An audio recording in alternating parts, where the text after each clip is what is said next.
Bonjour et bienvenue dans votre émission Mandarin TV Débat. Mon invitée d'aujourd'hui s'appelle Carole Gabet, expatriée française en Chine depuis 2013. Elle est de passage à Paris et elle s'envole pour la Chine dimanche 4 décembre. Nous profitons donc de son passage à Paris pour nous entretenir avec elle. Carole Gabet a été finaliste du trophée Impact Social des trophées des Français de l'étranger organisé par lepetitjournal.com. Mais le sujet qui nous intéresse aujourd'hui, c'est que depuis le début de la crise sanitaire en Chine, Carole Gabet a mis en place un projet qui s'appelle Solidarité Covid Français de Chine, qui publie un rapport quotidien sur l'évolution de l'épidémie de Covid-19 en Chine. Et puis, selon Carole Gabet, certaines affirmations qu'on lit dans les médias français ne correspondent pas tout à fait à la réalité. Carole Gabet, bonjour. Bonjour. Merci d'être venue jusqu'à nous et surtout merci d'avoir accepté de répondre à nos questions avant de repartir pour la Chine, donc dans 2 jours, oui. C'est ça? Alors tout d'abord, est-ce que vous pouvez nous présenter le projet Solidarité Covid Français de Chine? Alors Solidarité Covid Français de Chine, c'était au départ une initiative de l'Union des Français de l'étranger de Shanghai, qui au tout début de la crise sanitaire, dans la panique qu'on avait, la difficulté d'avoir des informations sur les applis, qui à l'époque on avait du mal à avoir des traductions. Parce que tout était en chinois en fait. Tout était en chinois, il n'y avait pas l'option de traduction sur WeChat. Même pas en français, enfin je veux dire même pas en anglais. Voilà, il n'y avait pas cette option de traduction. Et il y avait des images qui circulaient, les images on ne peut pas facilement les traduire, etc. Et donc c'était de se renseigner un petit peu sur l'évolution, l'impact du confinement à Wuhan, qui a fait irruption dans nos vies puisque les écoles ont fermé, les bureaux, etc. Donc on s'est retrouvés au Moyen-Âge. Ouais. Et donc on a eu beaucoup de suivi à ce moment-là. Et moi j'ai un background en fait analytique puisque je suis diplômée de grande école de commerce et j'ai fait toute ma carrière dans les études de marché et ce qu'on appelle le data management. Le data management. C'est pas le big data, c'est le data management, c'est-à-dire d'aller prendre des sources d'informations qu'on va mettre ensemble dans un système d'information, les harmoniser, faire qu'elles se parlent entre elles, que toutes les nomenclatures soient les mêmes pour qu'on puisse mieux comprendre les données. Et donc il y a une vraie synergie avec le travail qui consiste à récupérer les données de la Covid en Chine, puisque à l'inverse de tous les pays du monde qui livrent beaucoup de pays qui livrent des fichiers avec tout l'historique qu'on peut récupérer sur Internet. Oui. En Chine, on a des applis sur Internet, on a des bulletins sur Internet qui sont en format texte, mais on n'a pas des fichiers avec l'historique. Et donc l'historique n'est pas disponible sur Internet. Et donc cet historique, nous le construisons jour après jour en récupérant les données sur différentes applis, en complémentant l'analyse des applis avec la lecture des bulletins des Health Commissions des provinces, où on trouve un certain nombre d'informations qu'on ne trouve pas dans les applis.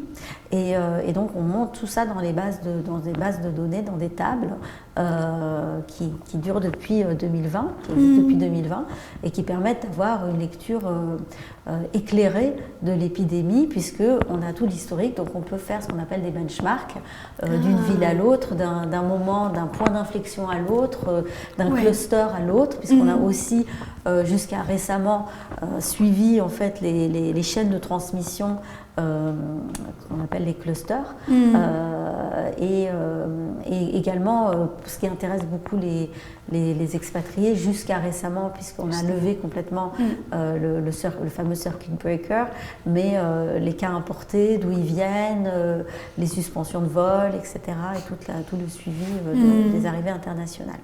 Vous êtes basé à Shanghai, n'est-ce pas? Je suis basée à Shanghai. Ah ouais. Voilà. Comment travaillez-vous concrètement au quotidien? Alors, je travaille dès le matin. À 8h du matin, vous avez le point Shanghai qui sort, le point Pékin, et puis on a différents fichiers dans lesquels on rentre les informations. Par exemple, pour Shanghai, on rentre depuis la fin mars, on rentre les cas à l'isolement versus les cas enfin ce qu'on appelle les cas sociétaux versus les cas à l'isolement. Et on suivait ça de très près pendant la pandémie, pendant la grosse épidémie de Shanghai du printemps, parce que la clé, c'est de faire diminuer les cas sociétaux, ceux qui ne sont pas à l'isolement. C'est ce qu'on appelle la dynamique zéro Covid aujourd'hui. C'est-à-dire que le Covid, on ne va pas y échapper, il y en aura, mais on veut avoir des zones qui soient sans risque, donc les personnes qui sont susceptibles de porter le virus sont à l'isolement le temps de la contagiosité du virus, qui heureusement diminue, et donc du coup ça change un petit peu les... Et du coup, vous suivez toutes les villes chinoises ou que toutes les villes chinoises les plus à partir des importantes? applis Baidu, Taotiao, et tous oui. les bulletins des provinces, et tout ça, ça va dans des tables. Et du coup, vous suivez combien de villes par jour? En fait, les villes actives, c'est-à-dire qu'ils livrent des cas, en ce moment, on en est à 320 sur 359, quand on met de côté Shanghai, les villes-provinces, ça fait quasiment 80% des villes de Chine, des préfectures de Chine qui sont actives, qui livrent des cas tous les jours. Et ça, c'est une situation qu'on n'a jamais connue, qu'on n'avait pas connue à Wuhan, au moment de Wuhan non plus. Donc on est dans une très large diffusion. On n'est pas au niveau de la diffusion, on n'est pas au niveau du nombre de cas de Shanghai, puisqu'à Shanghai on a eu 627 000 cas, 628 000 cas à Shanghai pendant 2 mois et demi. Donc là c'est un peu moins de cas, mais sur beaucoup plus de villes. Donc du coup une diffusion plus large et du coup une sortie de crise qui est beaucoup moins claire qu'à l'époque du confinement de Shanghai.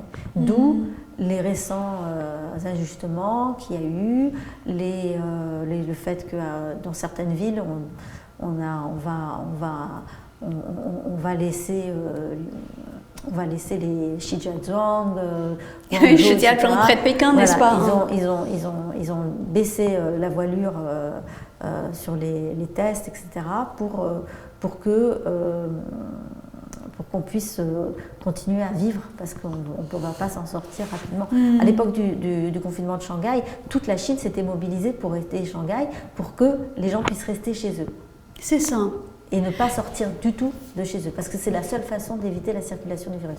Et là, en fait, vous allez voir que depuis avant même le 11 novembre, avant qu'ils aient annoncé les mesures de relaxation, ça avait commencé dès début octobre, ça avait commencé à monter, et ils avaient en fait mis les personnes à risque en contrôle, c'est-à-dire qu'ils avaient un confinement à la française, c'est-à-dire qu'on peut sortir faire des courses. Et là, Et en fait, vous êtes plusieurs dans votre équipe, si j'ai bien compris. On est plusieurs, mais on est bénévoles. Et qui fait quoi alors? Voilà, alors donc en fait, les bases de données, c'est moi qui les centralise. Vous les centralisez? Mais j'ai quelques personnes qui m'aident à les mettre à jour, ou même à les automatiser. Il y a Mathieu, que je salue, qui m'aide en ce moment à automatiser. Qui était à Shanghai? Lui, Mathieu? il était à Shanghai, il était avant à Nantong, puis à Shanghai, et puis maintenant il est parti au Vietnam. Et donc on a une équipe complètement bénévole, et c'est ça la difficulté, c'est que la charge de travail est devenue énorme. Et vous travaillez combien d'heures par jour? Avant, quand il n'y avait pas beaucoup de cas, ça pouvait être que 1 heure, et puis 4 heures, et puis maintenant c'est 7 heures, quoi. Donc du lundi au dimanche.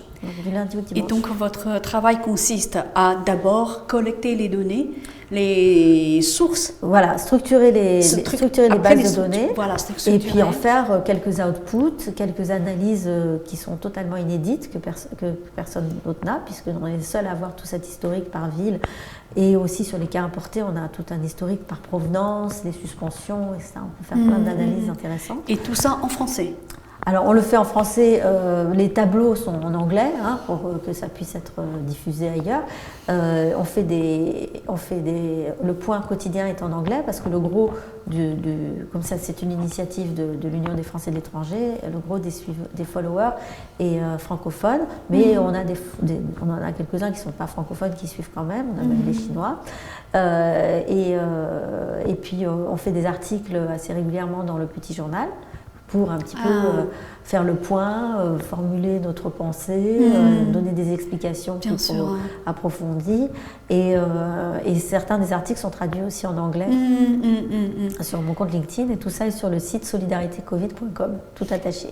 Et vous êtes peut-être la seule équipe, hein, si j'ai bien compris, à faire ce travail en Chine. Et alors peut-être on est les même seuls dans le monde, non? on est les seuls au monde à faire organiser les données comme ça, de façon quotidienne, systématique. Voilà. Moi, j'ai pu discuter avec des gens des consulats, des ambassades qui font un travail un peu similaire, mais beaucoup moins approfondi que moi. Beaucoup moins approfondi que moi. Et ça, ils ne le communiquent pas publiquement. Au début, c'était purement informatif pour ce. Oui, c'est ça. Après, je me suis aperçue que mon travail était unique au monde. Parce qu'il n'y avait pas d'historique disponible par ville. Et c'est très important en ce moment, particulièrement en ce moment, c'est très important de suivre par ville parce qu'on comprend mieux comment l'épidémie est diffusée ou pas diffusée. Actuellement, on a plus de la moitié des territoires des villes de Chine. La moitié du territoire chinois. La moitié des villes, des préfectures de Chine qui livrent un nombre de cas inférieur à 10 par jour. Donc ça veut dire D'accord, inférieur à 10 par jour, donc c'est... Très faible. C'est très faible. Et puis vous avez une trentaine de villes qui livrent plus de 100 cas par jour. Plus de 100 cas par jour. Donc vous avez les deux extrêmes, on va dire. Voilà. Ouais. Et les villes qui livrent plus de 100 cas par jour, ce sont lesquelles Alors, on a Shanghai vient d'y passer, mais Shanghai est plutôt dans le bas du tableau encore. Ah oui. On est à 200 ça s'est amélioré. Non, c'est en train de se. C'est reparti. J'espère que non, mais ça part plus lentement qu'à Pékin, heureusement. Pékin, donc, on est dans les 3000, 4000 à Pékin. On a été jusqu'à 9000 à Guangzhou. C'est que des grandes villes, en fait. 4000, 5000, Chongqing, 7000, 8000 par jour. Donc c'est beaucoup, là. Pour les Chinois, c'est beaucoup. C'est énorme. Mais comment vous expliquez cette ampleur dans les grandes villes? Alors, moi, je l'explique par deux choses. La contagiosité avec des nouveaux variants sur une population totalement naïve, qui n'a jamais été exposée au virus. Hein, vous avez, en France, on a, tout le monde l'a enfin 70 à 80% de la population l'a attrapé au moins une fois. Et donc, quand il y a un nouveau variant qui arrive, vous allez avoir une partie de la population qui va avoir son immunité et qui ne va pas le réattraper. C'est pour ça qu'on va pas avoir des vagues aussi grosses que les précédentes. Jusqu'à ce que, là, on a la 9e vague qui arrive parce que... En France, oui. Oui, ça arrive parce que ceux de janvier, ils commencent à perdre leur immunité, donc du coup, ils vont le rattraper.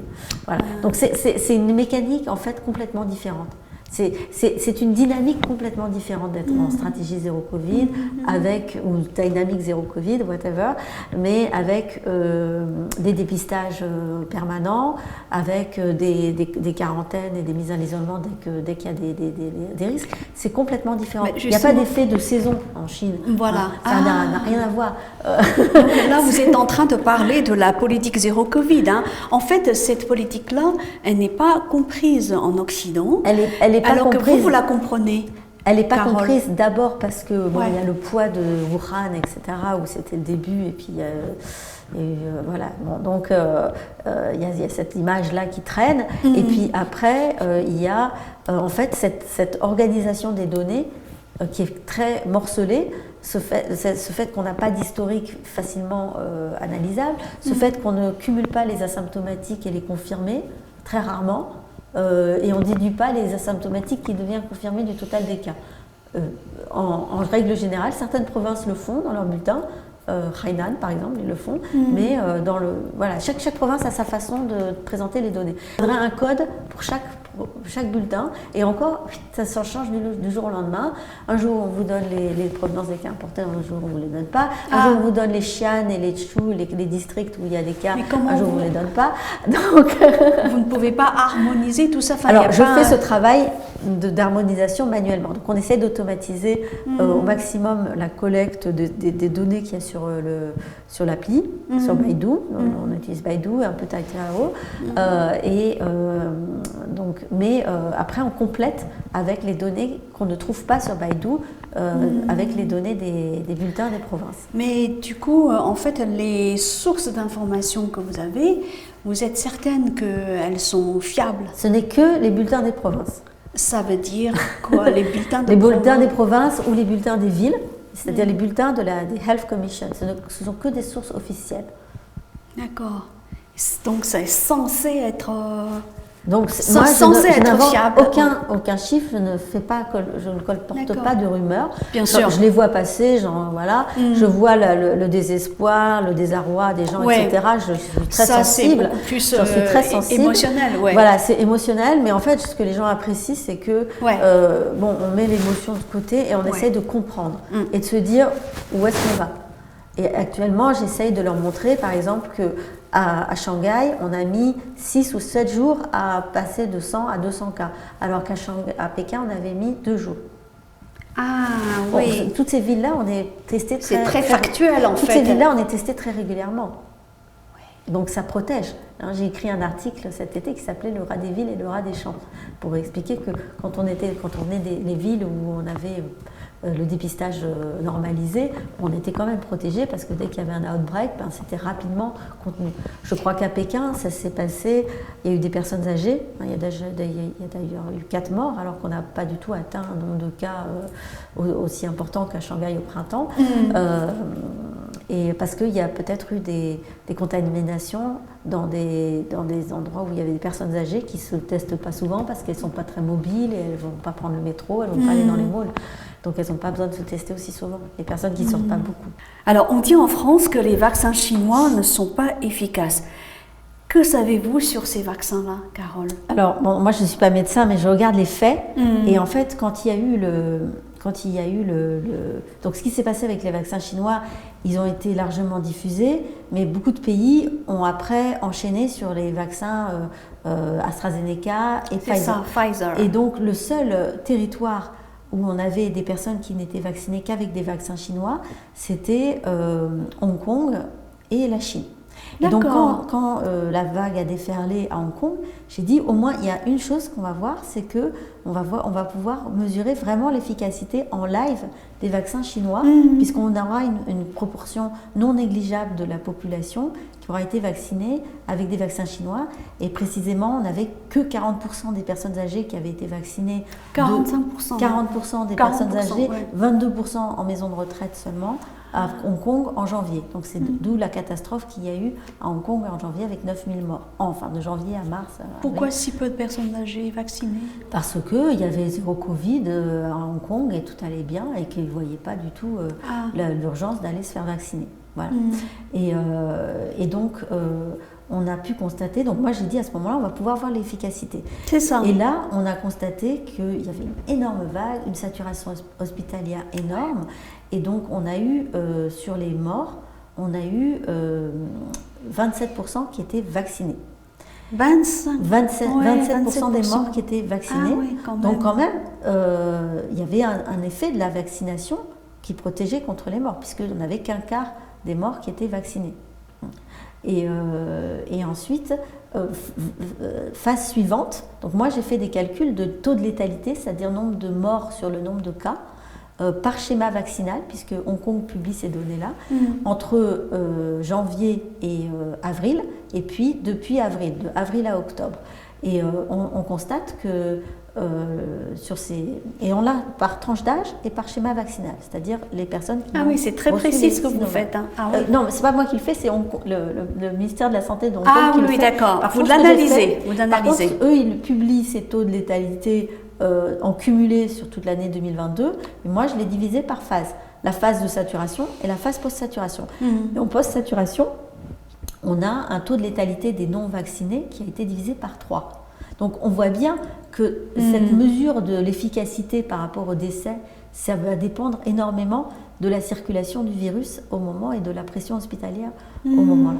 Donc on a gardé en tête des chiffres d'efficacité des vaccins ARN versus les vaccins chinois qui datent de la souche de Wuhan et qui étaient surtout, la différence était très importante entre sur les formes symptomatiques non sévères, où là, on avait une grande supériorité des vaccins ARN.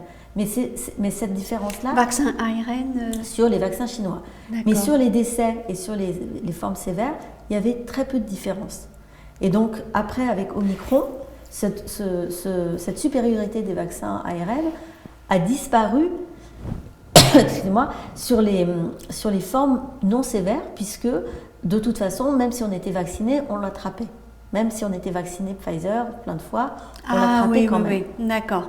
J'ai quand même l'impression qu'on l'attrape plus facilement asymptomatiquement avec le vaccin ARN qu'on l'attrape avec les vaccins chinois. Je peux prendre comme témoignage les 60 à 70% de Français de Chine qui sont partis en France cet été et qui l'ont attrapé avec que leur vaccin chinois, ou alors ils ont fait le Pfizer en arrivant, et ils ont tous été un petit peu malades. Mais personne n'a été très malade. Donc cette supériorité-là, elle a disparu. Et il reste les formes sévères et les formes et les décès, où là, il y a très peu d'écart. Et on le voit à Hong Kong, on a trouvé un écart significatif que sur les 2 doses des plus de 80 ans. Toutes les autres tranches d'âge toutes les autres tranches d'âge, on avait et au type de schéma vaccinal, on n'avait pas de différence sur les formes graves et sur les décès. Donc c'est faux de dire que les vaccins chinois ne sont pas du tout efficaces. Et donc c'est faux de dire que les Chinois, par patriotisme, ne veulent pas de l'ARN, ça peut-être. Ben oui, c'est ce qu'on dit. Oui, c'est ce qu'on dit, c'est possible. C'est quoi la réalité alors? On dit que par patriotisme. Peut-être par patriotisme, ils ne veulent pas de l'ARN, mais en tout cas, ça ne changerait pas grand-chose. D'accord. Si on avait l'ARN, ça ne sauverait pas le million et demi, parce que ce qui va faire le million et demi de décès, comme l'a calculé l'université de Fudan, c'est la saturation hospitalière et balancer l'Omicron à toute la population au même moment. Et vous avez à Hong Kong une population qui est à 5 km maximum d'un hôpital. Si vous balancez ça sur toute la Chine, vous imaginez ce que ça va être. Ben justement, c'est pour ça qu'on explique, on parle de la logique, on va dire, de la politique zéro Covid, parce qu'il y a une raison principale, c'est qu'en Chine, on manque de lits en soins intensifs. Exactement. On n'en a pas autant qu'en France. Et si justement, c'est pour ça qu'on dit, voilà, vous restez chez vous, c'est la meilleure façon de vous protéger. Parce que si tout le monde se promène dans la rue, eh bien, on va arriver à une situation catastrophique où les gens qui ont attrapé le Covid vont se précipiter à l'hôpital, alors que les hôpitaux, par manque de soins, par manque de lits en soins intensifs, ne peuvent pas les accueillir. C'est ça, en fait, la logique initiale. Aussi, on constate, on regarde les chiffres des pays qui ont récemment été basculés dans le vivre avec, comme la Nouvelle-Zélande, Taïwan, et on voit qu'on a un effet de la distance, time to latest shot. On a un effet de l'immunité, si on est à 6 mois, 3 mois de son dernier shot, surtout pour les personnes vulnérables. Et donc on se retrouve avec des taux de létalité très différents d'un pays à l'autre. Alors évidemment, tous les pays ne dépistent pas de la même façon, donc le taux de létalité il est biaisé, mais quand même on a eu beaucoup de décès en Nouvelle-Zélande, et on a constaté qu'ils avaient atteint la 3e dose assez tôt, et donc du coup il y avait plus de gens qui étaient à plus de 6 mois de leur 3e dose. Voilà. Ça veut dire qu'en fait, il faudrait analyser l'effet de la politique zéro Covid en Chine de façon nuancée, de façon analytique et de façon scientifique, plutôt que sous un angle purement idéologique et politique. Moi, je ne fais ni le procès, ni l'apologie de la zéro Covid, parce que nous, notre population est expatriée, on est dans les premières victimes de la zéro Covid. On a séparé de nos familles, et puis on subit les confinements comme tout le monde, etc. Mais j'essaye de comprendre. Et donc, il y a d'abord une raison démographique, c'est que la Chine était un pays qui vieillit, avec une population âgée de 263 millions de personnes de plus de 60 ans, qui a augmenté de plus de 45% entre le recensement de 2010 et le recensement de 2020. Et aussi, les Chinois se marient jeunes, c'était culturel, ils font des enfants jeunes, donc les grands-parents sont jeunes, vaillants et s'occupent de l'enfant unique. Ils n'ont pas 10 petits-enfants comme certains grands-parents ici. Et donc, ils ont un rôle énorme dans l'économie puisqu'ils s'occupent de l'enfant. Exactement. Ils le gardent. Et donc, ils peuvent être vulnérables dès 60 ans, dès 65 ans, ils peuvent être vulnérables. Et donc, on a besoin de ces gens-là puisqu'il n'y a pas beaucoup de crèches. Voilà, les grands-parents vivent avec leurs petits-enfants très souvent pour les garder. Donc, c'est culturellement, pour moi, c'est comprendre cette obstination de zéro Covid, c'est aussi comprendre la Chine.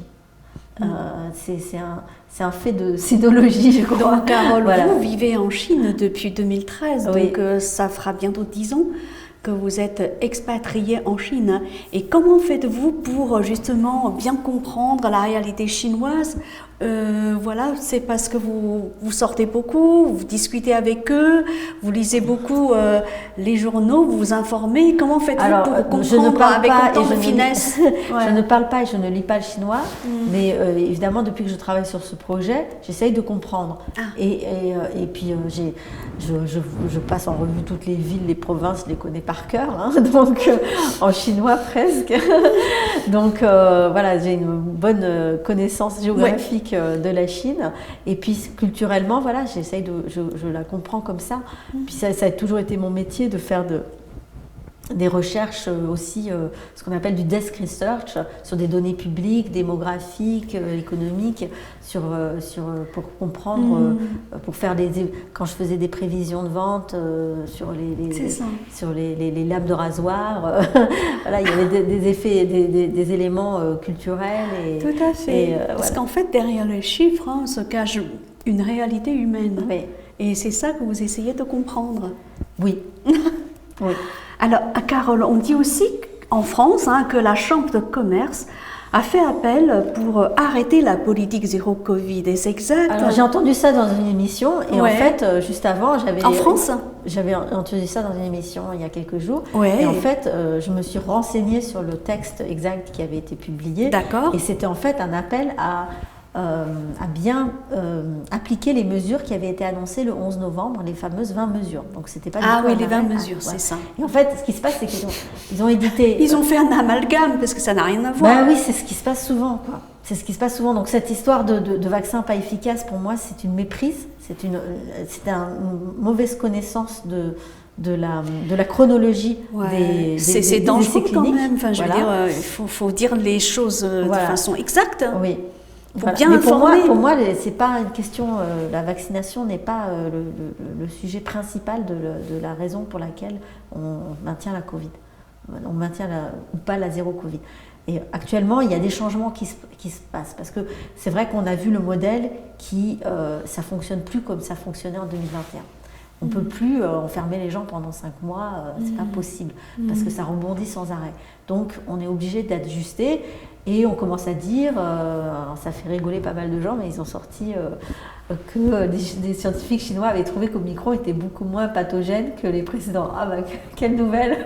On le savait bien sûr, mais bon, ils commencent à préparer un petit peu le terrain, et donc on a commencé à libérer plus ou moins quelques villes, mais libérer, ça ne veut pas dire qu'on va les laisser aller se promener à Shanghai ou ailleurs sans test, sans quarantaine, etc. Donc on essaye d'économiser sur les tests pour se concentrer sur les secteurs à risque. Et tout ça, c'est aussi lié à l'évolution du virus qui a une durée d'incubation plus courte. Et c'est pour ça qu'on a aussi baissé les quarantaines. Et donc augmenté le nombre de vols, et qui permet d'accueillir plus de monde dans les hôtels de quarantaine. Enfin, on entend dire également que des Chinois sont enfermés depuis 3 ans. Qu'en est-il vraiment? Alors, c'est difficile pour eux de voyager, ça c'est vrai. Et même voilà, ceux qui ont des parents à l'étranger, des enfants à l'étranger, ils ne peuvent pas avoir de passeport facilement, ils ne peuvent pas avoir un visa dans le pays d'accueil puisqu'il n'y a pas de réciprocité, etc. Bon, voilà. Tout ça c'est absurde, mais voilà, c'est la réalité de la guerre de la Covid. Et donc, ils ne sont pas enfermés chez eux depuis 3 ans, mais ils sont un peu enfermés en Chine depuis 3 ans. Mais il faut savoir que les confinements, ils ont une durée. Et puis, dès qu'il n'y a plus de cas sociétal dans un secteur pendant 7 jours, après, c'est levé. C'est passé de 14 jours à 7 jours, et je crois que maintenant, c'est passé même à 5 jours. Ouais. Donc, mais maintenant, le problème, c'est quand il y a des milliers de cas, ça dure longtemps. Et quand les gens sont confinés à la maison, du coup, il y a plus de risques d'avoir du spillover dans la résidence. Quand on embarquait tous les gens en centre de quarantaine, on s'aperçoit aussi que le modèle des Fengchang, là, c'est pas tenable aussi, c'est énorme. Ces sujets d'angoisse, les séparations des enfants. Ça ne sert à rien de séparer les enfants des parents avec la contagiosité du virus, ça ne sert à rien. Donc on se rend compte de tout ça et on commence à dire maintenant que des personnes asymptomatiques ou peu symptomatiques pourraient rester chez elles. Donc pour faire un peu moins peur, pour que les gens aient cette responsabilité civile, que quand on est contaminé, on ne sort pas. C'est ça. Voilà. Alors, Carole, vous faites un travail bénévole et qui est unique. Est-ce que vous avez un message à passer à nos téléspectateurs? Alors, donc, je vous invite à suivre notre travail. On a des groupes WeChat, on a vous pouvez donner quelques informations précises, voilà. Alors, vous allez sur le site solidaritécovid.com. Solidaritécovid.com, ouais. Solidaritécovid.com, ouais. Tout attaché, Solidarité Covid. Et puis, vous pouvez rejoindre les groupes WeChat. Vous pouvez les y inviter, voilà. C'est validé par l'UFE à Shanghai. Parce qu'il y a un code pour entrer dans un groupe WeChat. Oui, il faut être invité par quelqu'un. D'accord, ok. Voilà. Et je vais les inviter pour suivre votre bulletin de façon quotidienne. Voilà. J'espère le reprendre, le point quotidien complet à mon retour. Une fois arrivé en Chine. Parce que là, c'était vraiment impossible de faire tout, mais on a suivi pendant mon séjour hors de Chine. On a pu suivre quand même, capturer les données. Ça, c'est le plus important pour moi. Après, si vous voulez, c'est un travail de recherche que je fais. Pour moi, ça a une vocation à être hébergé dans une université comme un outil, comme un laboratoire d'observatoire de la pandémie dans un contexte de stratégie zéro Covid ou dynamique zéro Covid. Pour comprendre aussi, on a un laboratoire à grandeur nature d'un vrai... avec dépistage permanent, avec population naïve. Donc on voit vraiment l'effet du variant. Pour les symptômes, on voit moins parce que c'est complètement, c'est pas du tout harmonisé la définition d'un asymptomatique d'une ville à l'autre, parce qu'on a des taux qui sont complètement différents d'une ville à l'autre, donc ça fait pas sens. Mais pour moi,